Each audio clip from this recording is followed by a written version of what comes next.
감정을 활용을 할 때, 우리가 활동을 할 때 이 아이들에서부터 성인에 이르기까지 감정 조절이 잘 안 되는 이유가 뭐냐면 뭐라고 그랬어요? 감정 단어를 모르기 때문에. 사실은 감정 단어만 부족한 게 아니에요. 대부분의 표현할 수 있는 단어들이 굉장히 부족합니다. 그래서 단어가 부족하기 때문에 조절 못하는 경우가 상당히 많아요.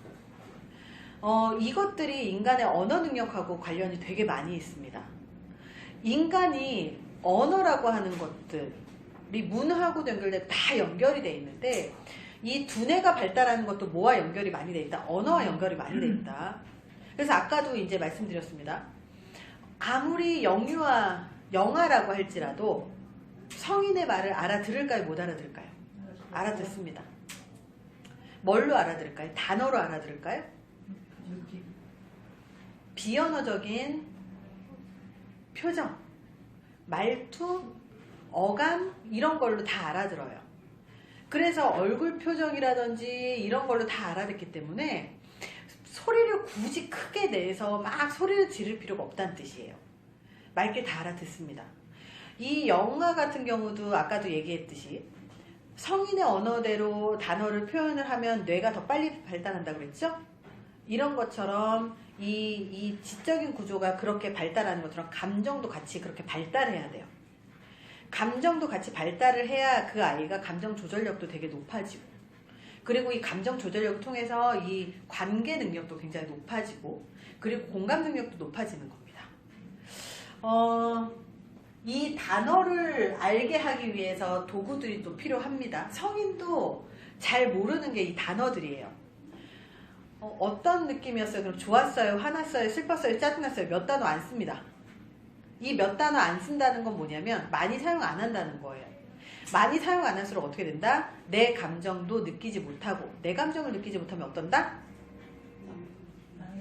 남의 감정을 느끼지 못하고, 내 감정을 많이 느끼지 못한다는 건 뭐예요? 스스로 대처할 수가 없다는 뜻이에요. 그래서 어린아이들이 감정 조절 못하는 이유는 이 고등학교 때가 중고등학교 때 같은 경우는 이제 생물학적인 요인이 있긴 합니다. 뇌가 계속해서 변하는 시기이기 때문이고요. 2차 성징이 나타날 때부터는 이제 그때부터는 뇌 자체가 굉장히 많이 변하기 때문이고요. 유아에서 초등학교까지 같은 경우도 뇌가 굉장히 발달이 빠르지만 이 뇌가 발달한다는 건 신체 구조와 같이 연결이 돼요. 그래서 단어 갖고 계속해서 이 자극을 주는 것도 되게 중요하지만 정서 발달에는 이 감정 카드 갖고, 감정 단어 갖고 많이 할 수 있는 게 좋습니다. 성인도 마찬가지예요. 그래서 다양한 상황에서 다양한 감정들을 어떻게 느끼는지를 좀 많이 찾아주고 읽어주고, 그리고 그들이 어떤 걸 원했길래 이런 감정이 느껴지는가를 좀 알아내는 게 되게 좋습니다. 우리가 카드를 보셨을 때 이 감정과 관련해서 좀 이 카드에 그 아로마가 6개가 있는 것들이 각자 따로따로 들어가 있었던 거 보이셨죠? 저 같은 경우는 감정을 4가지로 구분합니다. 감정 단어가 너무 많죠. 지금 우리 120개 갖고 했지만 원래 259개라고 이렇게 연구 결과가 나왔어요. 그 중에서 120개만 저희가 활용을 한 겁니다. 강도에 따라서도 좀 달라요. 같은 감정이라도 아주 깊은 감정이 있고요. 어떤 감정은 다 아주 가벼운 감정들이 있어요. 그래서 깊은 감정과 가벼운 감정이 똑같은 맥락에서 동일하진 않다는 거예요. 그래서 동일하지 않다면 어떻게 이것들을 다뤄야 될 것인가, 거기에 따라서 우리가 이 선택한 이 처방이 달라지거든요. 그래서 감정의 종류를 저는 기쁨, 슬픔, 분노, 두려움, 이 4가지로 구분을 해서 이 도구를 만들어 놨어요. 그래서 이 4가지에 따라서 상, 중, 하로 나뉘어집니다. 화가 났어도 붕괴한 거하고 짜증난 건 다르죠? 그래서 강도에 따라 상중하로 나눠놨습니다. 아마 이렇게 나눠놓은 이런 도구들은 아마 없을 거예요. 왜냐면 제가 개발했거든요. 없기 때문에 개발한 겁니다. 있었으면 개발하지 않았을 거예요. 기쁨이라는 감정은요, 우리가 뭔가 만족했을 때, 물론 어떤 데에서 기쁨과 사랑을 이야기를 하기도 해요. 어쨌든 긍정적인 감정 쪽에 속하는 거죠. 그래서 기쁨 계열, 긍정적인 감정 계열은요, 감정이 생리적으로도 그렇지만 감정의 그 오래 지속됨도 그렇고요. 감정이 딱 느껴지고 금방 이렇게 쭉 사라집니다. 감정, 기쁜 감정이나 긍정적인 감정. 그래서 행복했었던 경험 있어요? 그러고 물어보잖아요. 그럼 기억날까요? 안 날까요? 안 납니다. 어제도 되게 좋았는데 오늘 기억난다? 안 난다? 안 난다. 그래서 기쁜 감정은 별로 기억 잘 안 납니다. 사실은 기쁜 거 98%고요. 슬픈 거 2%인데 슬픈 거를 더 많이 기억하는 거예요. 그래서 그 이유는 이게 본능적인 거하고 같이 연결이 됩니다. 진화론하고 이제 연결이 돼요. 인간이 생존을 하기 위해서는 어떻게 해야 되죠? 무섭고 아니면 내 몸을 지키기 위해서는 뭔가 경각심이라든지 경보가 필요해요. 이 경보가 이 부정적인 감정들입니다. 그래서 어떤 경보를 주느냐? 언제 두려워요? 제일 두려운 상황이 언제예요? 무서울 때 언제 무서워요? 떨어질까봐 무섭고 돈 못 벌까봐 무섭고 저기 도둑 쫓아올까봐 무서워요. 무서운 건 뭐예요? 결과를 알아요? 몰라요? 몰라요. 결과를 모르기 때문입니다. 결과를 모를 때 두려움을 느껴요. 그래서 두려움은 결과치를 알면 두렵지 않다. 둘 중에 하나죠. 떨어지거나 붙거나 잘 되거나 안 되거나, 그쵸? 만나거나 헤어지거나. 제일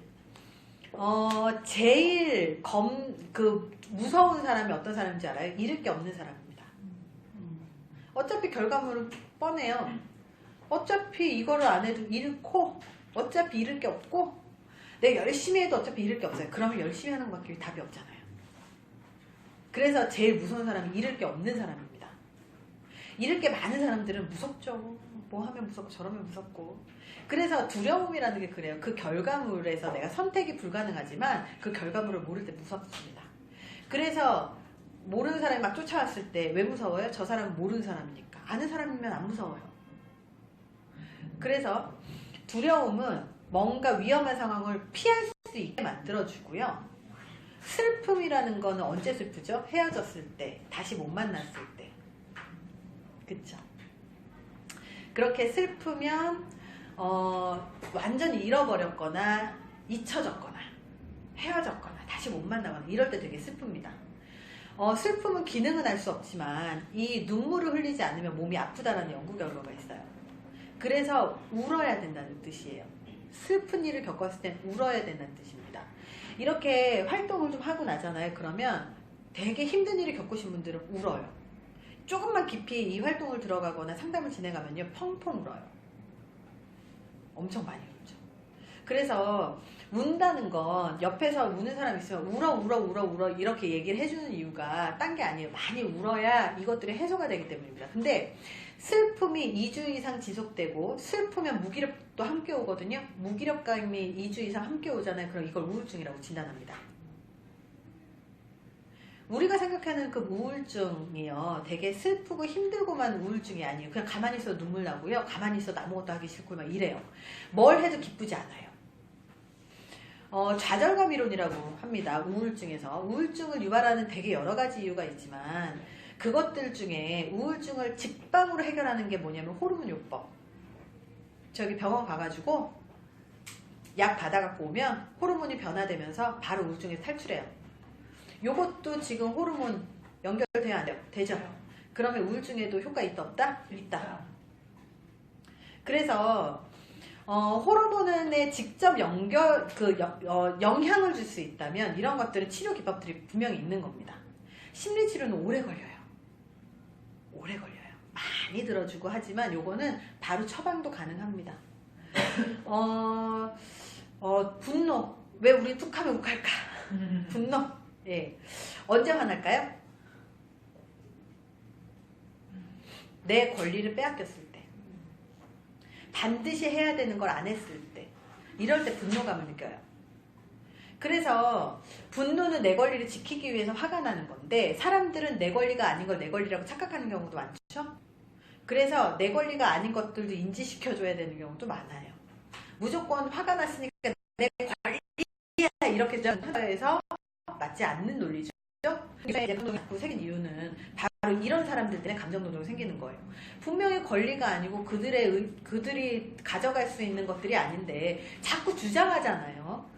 주장하기 때문에 어쩔 수 없이 우리가 해줘야 되는 것들, 그런 것들이 우리한테 스트레스로 되면 이것들이 다 감정노동이 되는 거예요. 근데 사실은 감정노동의 더 이면을 살펴보면요. 고객들 때문이 아니에요. 고객들 때문에 그 촉발은 됐지만 이것들을 우리 동료들이 심리적으로 안정시켜줘. 괜찮아, 너 괜찮아? 이런 작업들을 해줘야 되는데 그걸 안 하고 그러니까 좀 잘 좀 하지 그랬어. 이 한마디 때문에 더 열받는 거예요. 이것 때문에 감정노동이 더 심화가 되는 거지 고객 자체 때문에 생기는 감정노동은 그렇게 많지 않습니다. 그래서 이 감정을 어떻게 잘 다룰 것이냐가 이제 핵심인 거고